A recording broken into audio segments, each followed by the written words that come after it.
Selamat pagi, jumpa kembali bersama saya dalam program Tuhan Menyapa. Saya percaya kemurahan Tuhan menyertai Bapak Ibu Saudara sepanjang minggu ini. Palung Mariana di Samudra Hindia memiliki zona laut terdalam bernama Challenger Deep.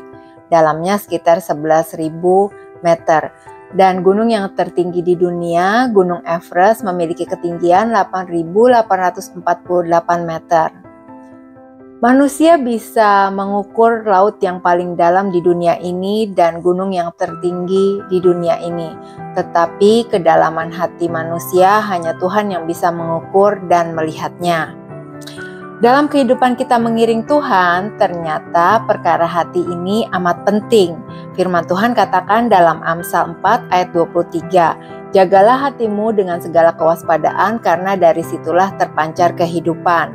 Penting bagi saudara dan saya untuk menjaga hati kita agar hidup kita tetap berkenan di hadapan Tuhan. Tetapi menjaga hati bukanlah perkara yang amat gampang atau tanpa pengorbanan. Kalau kita disakiti orang misalnya, kita harus menjaga hati kita supaya kita nggak marah, supaya kita bisa mengampuni, supaya tidak timbul akar pahit dalam hidup kita. Atau misalnya kalau misalnya kita pekerjaan kita sukses atau kita diberkati Tuhan sekali, kita perlu juga menjaga hati kita supaya kita nggak sombong. Atau misalnya kalau Tuhan percayakan kita untuk melayani pekerjaan Tuhan, kita juga harus jaga hati kita supaya kita nggak mencuri kemuliaan Tuhan. Hati manusia isinya bisa bermacam-macam saudara, bisa baik atau bisa buruk. Matius 15 ayat 19 katakan seperti ini. Karena dari hati timbul segala pikiran jahat, pembunuhan, perzinahan, pencabulan, pencurian, sumpah palsu, dan hujat. Hati ini rupanya tidak otomatis menjadi bersih dan menjadi baik. Terkadang tantangan dan persoalan hidup dapat membuat hati kita tidak benar di hadapan Tuhan.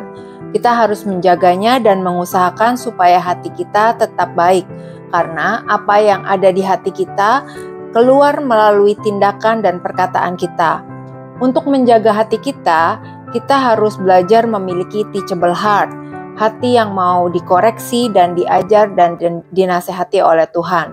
Banyak cara Tuhan menasehati kita dan mengajar kita, bisa melalui kebenaran firman-Nya setiap hari, melalui orang lain, atau melalui kejadian-kejadian yang kita alami dalam hidup kita ini. Kalau Tuhan ingatkan, nasihati atau tegur saudara atau tegur saya, bersyukurlah, jangan kita menjadi marah atau menjadi kecewa, tapi kita harus bersyukur karena Tuhan mengasihimu. Dia mau supaya kita semakin hari semakin serupa dengan Kristus dan semakin hidup berkenan kepadanya. Mari kita sama-sama hari ini belajar dari Daud. Dia adalah seorang raja dan Tuhan berkati dia berlimpah. Tetapi dia tetap rendah hati dan mengatakan kepada Tuhan seperti yang tertulis dalam Mazmur 139 ayat 23. Dia katakan seperti ini, "Selidikilah aku ya Allah dan kenalah hatiku.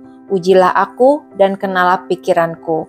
Selamat beraktivitas hari ini dalam penyertaan dan kasih Tuhan. Tuhan Yesus memberkati Bapak Ibu Saudara.